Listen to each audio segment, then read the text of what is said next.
I hope you're having a wonderful day. And today we will be looking at one of four expert systems that are there in Zomeo Ultimate. And we are going to be starting with the Acute Expert System. Okay. Now, once I'm through with all the features and with the training, if you have any queries or questions, please note them down so that we can have a Q&A after the session is done. So let's start without any delay. Now, this acute expert system is a very unique, a very special expert system because it is one of the very, very few expert systems which is absolutely going to help you in making decisions when it comes to acute diseases. Now, acute diseases are a pressure point for a lot of homeopaths for a lot of reasons. Okay, some may feel underconfident about the prescription that they're making. Some may feel whether there's any point in making a homeopathic prescription for an acute complaint.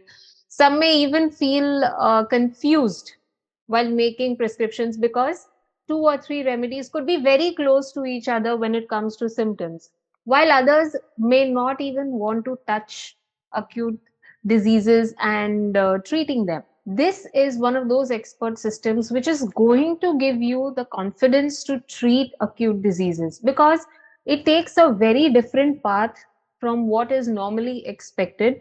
But this path is a very easy path to take. It helps you to arrive at the remedy very, very quickly. Okay, so I'll be sharing the screen. I'll be taking you through the entire acute system. And if you have any questions, like I said, we'll note them down. And by the end of the session, we will take them up in the Q&A. All right. So let's begin. All right. So this is the screen of Zomeo Ultimate. This is the opening screen. As you can see, this is the ultimate version because we have access to four expert systems here. The Acute Expert System, which is by late Dr. Prafull Vijayakar, Segal Expert System by the Segar brothers, Sholton Expert System by Ian Sholton, and the Tempraz Expert System by Dr. Parinaz Humranwala. What we are going to see today is the Acute Expert System. Okay, so when I click on the word acute, what I see is a menu bar that opens and it tells me that there are a lot of different options that I can go for. But the mainstay of the acute expert system is the acute prescriber. Okay, the acute prescriber is based on and created on the basis of the flow chart of acutes given by Dr. Prafull Vijayakar. If you want to have a look at the original flow chart of acutes, you need to click on acute and you can go to charts. So this is a compilation of all the tables and charts that are there in Dr. Vijayakar's books. And what we are going to first look at is here, the flow chart of acutes. Okay, so this is the original untouched flow chart of acutes that was created by late Dr. Prafull Vijayakar. So he also in his practice felt and he saw around in his colleagues and contemporaries that there was a lot of hesitancy in taking up acute diseases and treating them with homeopathy. So what he did was he simplified the process a lot because he did a lot of research. What you are seeing now is a table that looks very, very simple and very, very simplistic, but this involves 25 years of research of Dr. Prafull Vijayakar, which brings us to this entire flowchart of acutes. And this has been converted into the acute prescriber. So the acute prescriber is like a very easy way of accessing the flowchart of acutes and of getting very, very targeted results in a very short amount of time. As we all know that in acute diseases, the patient is already under a lot of physical stress. There's a lot of emotional trauma going on because they are suffering from an acute complaint. In the midst of this, we also noticed, and I'm sure you also must have noticed in your practice, that when it comes to acute complaints, patients are quite fearful, and at the same time they are very very irritable because they are already in so much pain or so much of distress that answering questions becomes a huge task for them. So again, the acute prescriber is at your advantage here because there are very, very few questions that you need to ask, and they are very direct questions. So the answer that the patient has to give you is just in one or two words rather than giving you long sentences and description about their complaints. So let us begin. So the first level that you look at, if you see that there are different levels that are mentioned here, there are different boxes, and only one box right now is activated. So it goes in the form of a flow chart. The moment you select an option in the first box, the next level opens. When you select an option in the next level opens. This is how you go in a very, very streamlined and smooth manner so that you get your answers very quickly. At the extreme right is the list of remedies which are part of the original flowchart of acutes. Now you will notice as we go on selecting the different levels, the remedy list goes on reducing. It goes on decreasing till you reach a point where there are a very few remedies for you to choose from. And this is what makes it a very, very handy expert system because in the end, you only have to differentiate between two or three or four remedies, and that also becomes very, very simple because everything is mentioned here in this screen. Even the materia medica of each remedy is mentioned here. So, ideally speaking, you don't need to move from this screen anywhere else when you're prescribing in an acute disease. So, let us begin. First, let me give you some background about the logic behind the acute expert system. As per Dr. Prafull Vijayakar's research, he found that in acute complaints, there is a lot of deviation from the normal, which is obviously there even in chronic complaints, but in acute complaints, it becomes more marked. And this deviation is seen mainly at three levels. The first is the level of activity, the second is the level of thermals, and the third is the level of the thirst. These are the main, you could say, pillars based on which an acute disease stands. So, when it causes a change in these three pillars, that is where we need to catch where the remedy lies. Okay. Now we start with the base level, which is the level of activity. So if you can see here, there is an explanation given as to what we mean by activity and how do we determine the activity. If you see, there are different options here. The activity decreased, whether the activity has increased, whether there is no change in the activity, or whether there is avota. Avota is the abbreviation for anger when obliged to answer. Avota is also seen in quite a few patients. They feel very irritated when you're asking them questions, even if it is a question that is going to be directly related to treating them. That is when you mark the option as avota. Now, here are the questions for confirmation. How do you determine the activity of a patient? When you say activity, it means what actions is he undergoing, or what is the speed of action that he is doing? What is the speed of movement of his body? That is what is going to determine the activity of the patient. The first question that you will need to address is whether the day to day activity of the patient is affected with the illness. So, has the activity decreased since the illness has begun, or has the activity increased, or there has been no change? Okay, so how do you determine? Sometimes, most of the times, the patient is going to be able to give you a very direct answer because they know it. It is a very obvious question, so they will be able to answer. But sometimes it does happen that the physician will need to observe and make a decision. So, how does he make the decision? Suppose the patient is just sitting in one place in a very dull manner with slumped shoulders, or he's sleeping in one place. This means that his activity has effectively decreased since the disease has begun. Or if he is very restless and moving about, then his activity has increased. Another form of increased activity is also mental activity. So, if the patient is overtly anxious, you would describe this as an increased activity. Or if the patient has suddenly started talking a lot, he's become very verbose since the illness has begun, that is also counted as an increased activity, because this is an increased activity at the level of the mind. All right. So whether he is quiet, continuously speaking, sitting in one place, drowsy, or restless, or moving about, this is what is going to determine the activity of the patient. Let's take an example where our patient's activity has decreased since their illness has started. So we select the activity decreased. The moment I select decreased, the first level opens up, because now I have to describe the decrease in activity.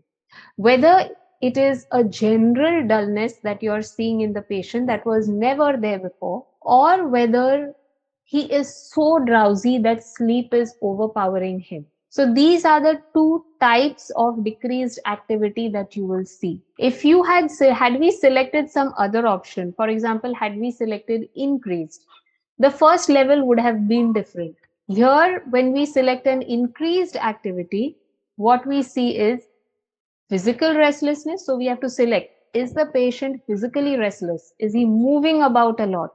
Or is the increased activity at the level of the mind, where there is a lot of anxiety, there are a lot of thoughts coming in, there are a lot of fears? Or is it verbal? Is he talking a lot? Okay, so that is how whatever option you select, the next level accordingly opens up. Sometimes a next level may not open up. So if you select something like a no change, there is no need for any other level to open up, because the remedy list has already decreased. And now you need to decide between the remedies that are there here. And if you select avota, that is anger when obliged to answer, the level that opens up is the level of thermals. So whatever option you select that is pertinent for your patient, the level is going to accordingly open up. So we will select the activity decreased. Once we selected that, the next level opened up, where now we have to decide whether the patient is generally dull, or whether there is overpowering sleep and drowsiness in this patient. Okay. Again, you have a lot of guidance here, because this is going to help you in confirming what type of decreased activity the patient has. So, how is the activity of the patient? Is the patient able to perform daily activities, or does he just lie down in one place doing nothing? Is he working with the same efficiency and speed as before? So these are the questions that are going to help you understand the level of decreased activity. So now let us select dullness. Okay, so we are now selecting that this patient is dull.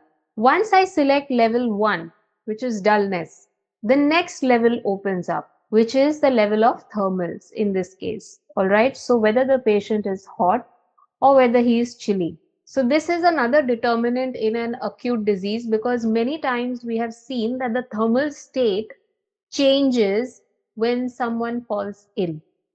A patient who was previously hot can become chilly in cases of fever, or a patient who was previously chilly can become hot in a complaint like, say, loose motions or diarrhea. All right, so we have to determine the thermal modality of the patient. So, how is he responding to staying in an air conditioned room or under the fan, or whether he requires covering, whether he is wearing thick clothing, or whether he prefers to be wearing loose clothing, is what is going to determine the thermal modality of the patient. Suppose we select hot. Okay, we determine that our patient is hot, which means that there is decreased tolerance to heat. All right. The third level opens up, which is the level of thirst. Here we have to determine whether the patient is thirsty patient or thirstless patient. So how do we determine the thirst of the patient? How much water is the patient asking for? How much water is he drinking at one go? Or how many fluids is he able to guzzle down? Or is he asking for more, or is he not asking for anything at all? He's all right. This is going to determine whether the patient is thirsty or thirstless. Again, in many cases, not all, we have seen that even the thirst changes when a patient falls ill.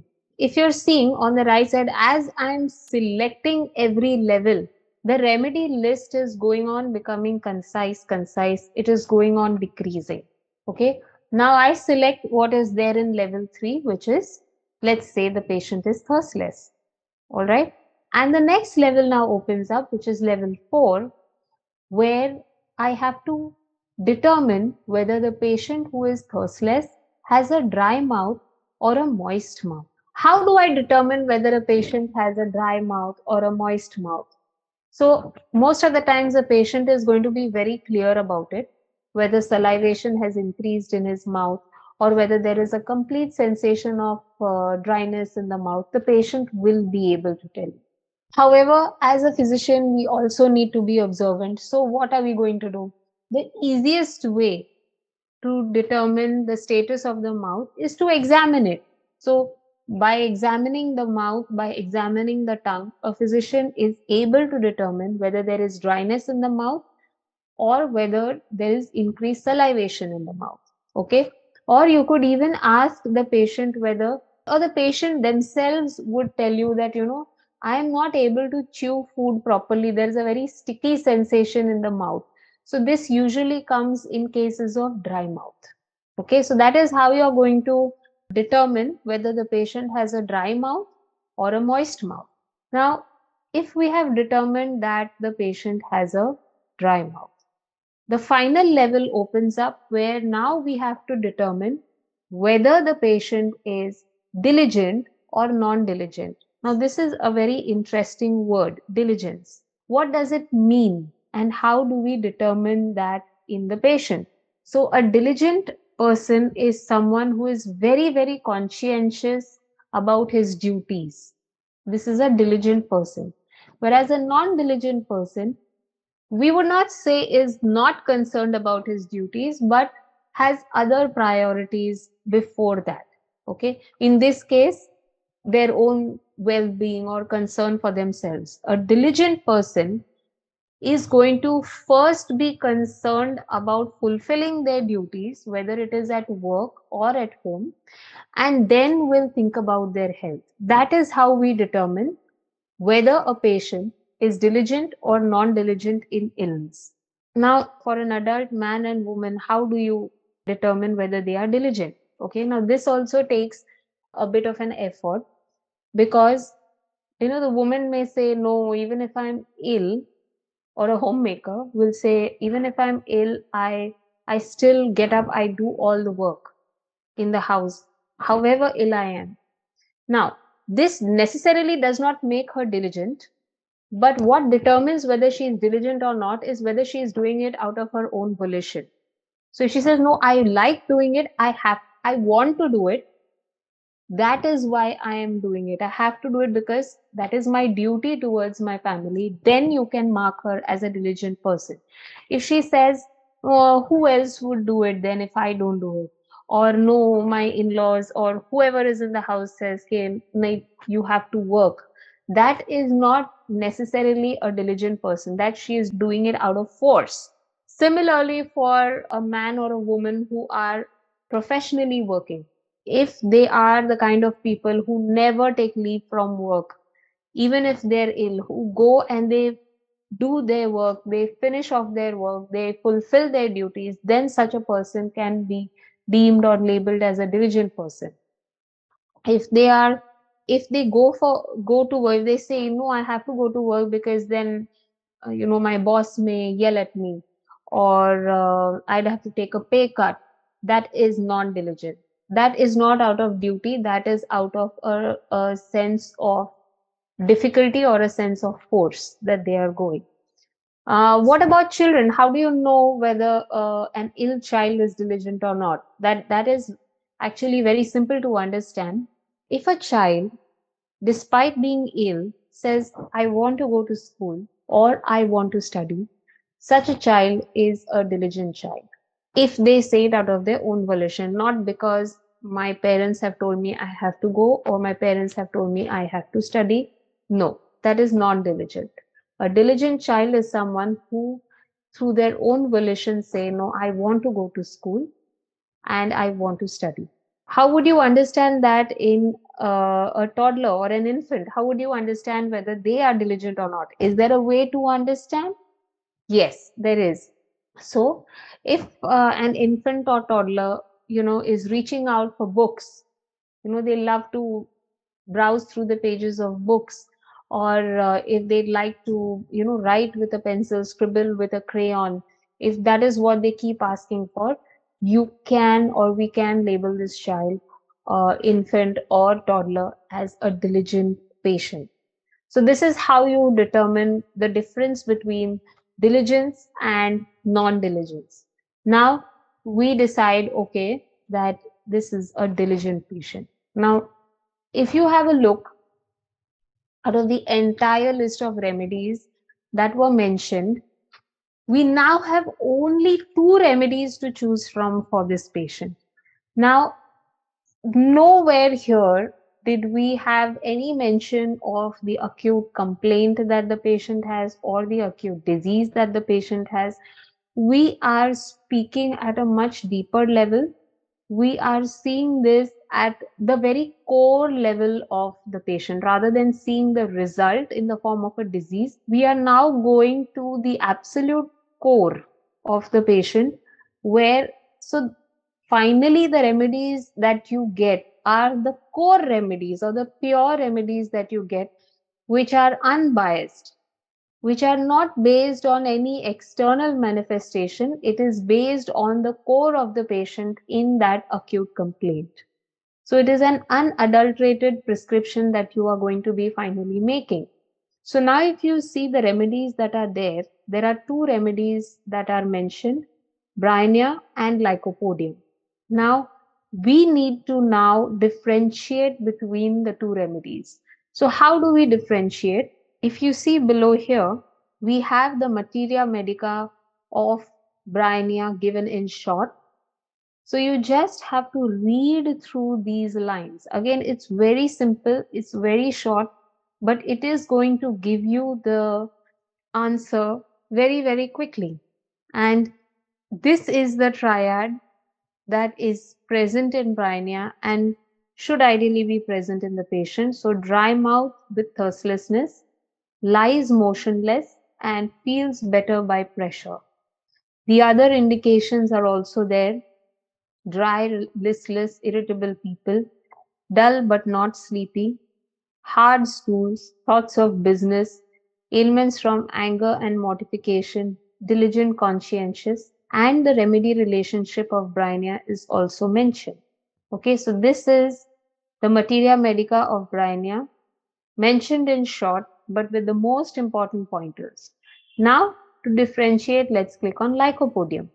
And when you click on Lycopodium, here you will see the materia medica of Lycopodium. So, diligence, conscientiousness, studiousness. A Lycopodium will desire hot food. A Lycopodium will be hard on their inferiors but soft with the superiors. They love studies, books, and knowledge.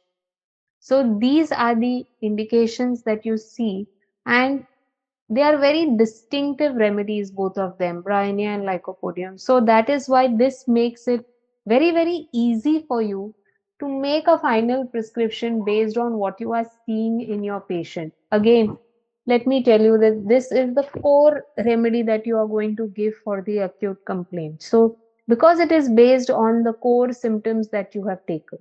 In another instance, suppose we select another path of the acute complaint. Suppose we select that instead of hot, this patient was a chilly patient. So the remedy list would be different. Okay, and we select that they are thirsty. Now, what we see here is that level 4 and level 5 have not opened up because in the flow chart of acute, this is the path that has been explained for dull, chilly, and thirsty. So for dull, chilly, and thirsty, we see that there are about 9 remedies here which we need to differentiate between. Again, it's very easy to differentiate between all of them because of the very concise materia medica notes that are given, and all of these notes have been made by Dr. Prafull Vijayakar. So now if I've selected chili and thirstless, again now I have to determine diligence, non-diligence. If I select non-diligence, then again my remedy list changes. So it becomes very easy for me now to get the final remedy for the patient. Suppose I just select, say, increased activity. Okay, now this is something that you can, go through. You can try different pathways in your software. You can read the materia medica of the different remedies. The flow chart of acutes is a very detailed, a very well researched document that has been prepared, and the acute prescriber has been prepared exactly based on that flow chart of acutes. So it is very easy. Once you go through the entire system, it's also easy then to remember the different remedies. Okay, now if the activity is increased, suppose I decide that, okay, the patient is talking a lot, I select verbal. So the next level that opens up is very interesting. What kind of verbosity do you see in the patient? Is he loquacious? Is he talking a lot? Is he singing or humming? Or is he making verses or speaking in poems? If I select loquacity, what type of loquacity is my next level? Can you see how refined everything is becoming? Whatever option you select, you are finally going to arrive at absolutely the right remedy because the right questions are being asked. So, if the patient is just talking about business, now there is just one remedy that is mentioned, which is bryonia. If the patient is talking about one subject, is that obsessive way, there are three remedies that have opened up. And now you need to differentiate between the three remedies. If the patient is cursing, there are five remedies that are, so that means he's becoming very abusive during his illness. So a person who is abusive, who is ill and abusive towards the spouse or towards the child or towards the parent, goes along this path where there is an increase in activity in on the verbal level, and where the loquacity is in the form of curses or swearing or abuses. So then you have these five remedies to choose from. And all five of them, if you see, are irritable, angry remedies. Okay, where this fits very, very well. So now determining the final remedy also becomes very, very easy. All right. So this is how you can go through the different options in the acute expert system. You can understand how the acute system works. Now, this was the mainstay, which is the acute prescriber. Besides the acute prescriber, there are some other options also in the acute menu bar. Now, basically, if you see materia medica, suppressions, miasmatic study, case taking, follow-up criteria, cases, clinical tips, charts, and quick reference. So, what we have done is, because we have simplified the matter a lot, Dr. Vijayakar's books that he has written, they are also there in their original form in the software. But here what we have done is we have divided his work into different compartments. So this makes it very easy for us to understand in a flow about his understanding of the different theories that he has presented. So if you look at suppressions, and on the left hand side, you will only see everything related to suppression, and they have all been mentioned in a very logical way for you to read and understand. The book Theory of Suppression is also present in its original form here in this software itself, where you can see it in the section of books. You can go to books, you can go to reference books, And here you'll be able to see it in the acute tab, the theory of suppression. So the books that he has written are there in their original form also in the reference book section. But here it's been given in a very simplified format for you to read on the go and understand the concepts very, very quickly. In the same way, we have the materia medica. So he has given a detailed materia medica of 78 remedies. So his based on his research, based on his clinical verification, he has come up with a lot of interesting bits of information about different remedies, which is very good to read because it expands our horizons about the different remedies. If you see certain remedies, say like I'm just giving an example, Baraita Carb or Baraita Mule, there is a very straight or a stereotypical way in which they have been mentioned in the different materia medica books. But here, this is a very different approach to understanding a Baraita Carb or to understanding the personality of a Baraita Mure. And this helps us to make better prescriptions as we go along, not just for acute diseases, but even for chronic ones. So if you see the acute expert, the notes that are given in the acute expert system have applications everywhere. They need not be limited to just acute diseases or acute complaints. They can be applied even in your chronic cases as well. And it's very interesting because you get to learn a lot of new things about new as well as old remedies. So you have remedies like aurum, you have remedies like arsenic, remedies which we know a lot about. However, did you know what is the personality of a caladium? Or did you know the personality of a Baraita mure? Or did you really know the personality of, say, a China arsenicosum? Did you know about what granite is and how it expresses? So this helps you because it expands your horizons about the different remedies as well. Then we have miasmatic study. So miasmatic study is what is primarily derived from his book, The End of My Assumption, but there are notes also taken from other books, that is like Treasures of Prafull Vijayakar. Okay, so here it explains his concept about the different miasms and how they manifest in patients and in your practice. Okay, so again, here it's a very different way of looking at miasms, a very different way of looking at the evolution of miasms and the implications or the miasmatic reflections of different diseases. Then we have a section on case taking where he has very interestingly he has mentioned how you take a genetic case. What is genetic case taking? He has explained that what are the essentials of history taking when it comes to genetically going in a very different way, but in a very, very core and deep way of case taking. So this is again where you'll find immense application in your chronic diseases. It will help to refine your case taking. And when your case taking becomes refined, your prescription becomes more accurate and becomes easier to make. Then comes follow up criteria. This is a very, very important section and has always been in Dr. Prafull Vijayakar's practice because according to him, this helps to determine whether you are going in the right direction or not. So he was a staunch follower of Herring's law of cure. So for him, following the Herring's law of cure was very, very important to understand whether the physician was moving in the right direction of cure or whether he was moving in the wrong direction of suppression.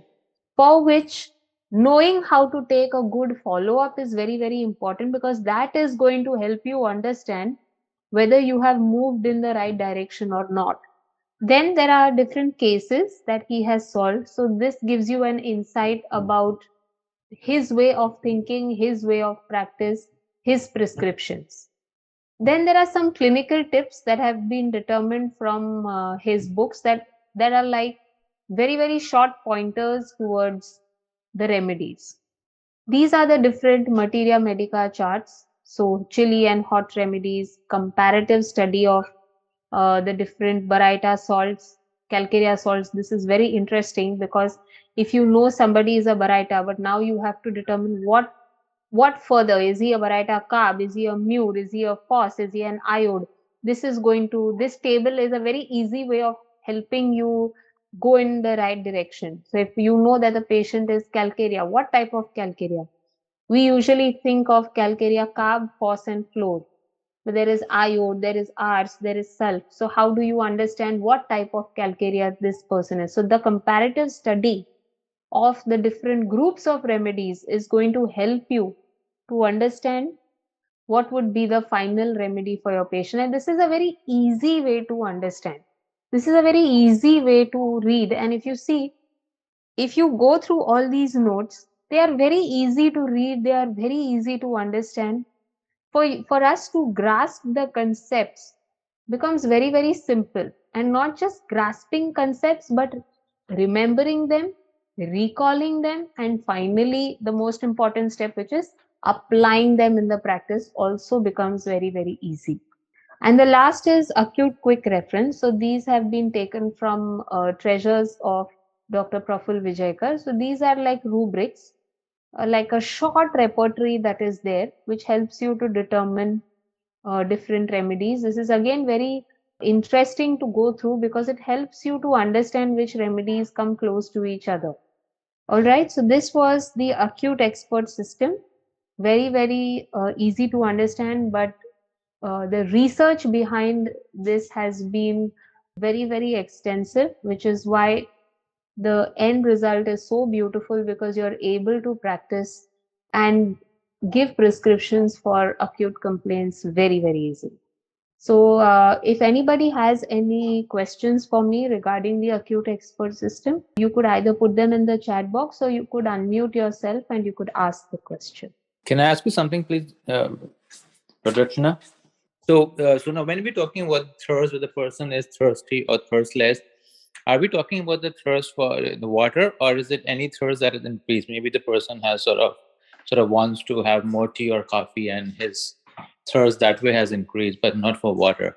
So does So that make a when difference? yeah, there is a difference because when we talk about thirst, we are mainly speaking about water. Tea and coffee, if there is a desire for tea and coffee, it comes under cravings or desires. When we are talking about thirst, we are mainly speaking about water, and you could possibly talk about fluids such as juices or coconut water, but tea and coffee come under desires. So tea and coffee would not be counted in thirst. In thirst, we would mainly speak about water. That is the basic necessity of the Absolutely. constitution. Yes. Okay, but juices and those fluids would also count under that. Yeah, but juices again, then you can consider those also as desires. Yeah. Yes, but they do come closest to water, but not tea and coffee or milk, if you're Okay, asking. cool. Yeah. Thank you. Does anyone else have any query or question? Yes. Suppose you have more than one category in verbal Yes. that applies to the patient. Say they are talkative and sing. What then do you do?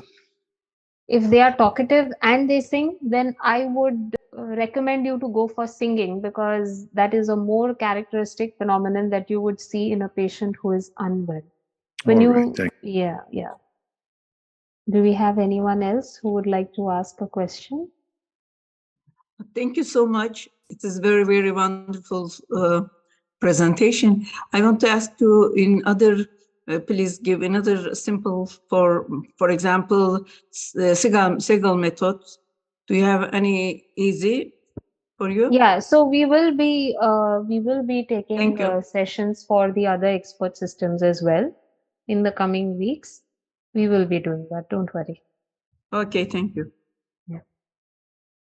How shall we proceed? Okay, so there is a question that has come. How shall we proceed if thirst is normal, not high, not low? So this patient is considered as a thirsty patient. You would not take this as a thirstless patient. A thirstless patient is someone who just does not feel like drinking water. But if the patient is drinking water, then this patient is a thirsty patient. If there's no other query, we can wrap up this session. We will meet next week with our next expert system. All right. Thank you so much. So there are no further questions. We shall wrap up with the session. Thank you so much. Thank you, everyone, and we will meet you next week. Thank you. Thank you, Dr. Nair.